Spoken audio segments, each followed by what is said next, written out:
हे अत्यंत हास्यास्पद आहे. एका पाकिस्तानचे दोन पाकिस्तान करणारा हाही काँग्रेस आहे आणि पाकिस्तान निर्मितीला पाठबळ देणारा जो विचार होता हा भारतीय जनता पक्षाचा विचार आहे, तो राष्ट्रीय स्वयंसेवक संघाचा विचार आहे.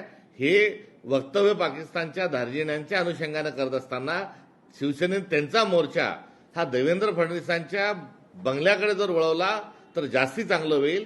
कारण स्वातंत्र्याचं आंदोलन 1942चं पेटत असताना त्यांचे नेते जे आहेत हे मुस्लिम लीग, जिन्नांच्या मुस्लिम लीगशी त्यांची आघाडी होती, युती होती आणि सामा प्रसाद मुखर्जी हे मुस्लिम लीगच्या मंत्रिमंडळामध्ये उपमुख्यमंत्री होते.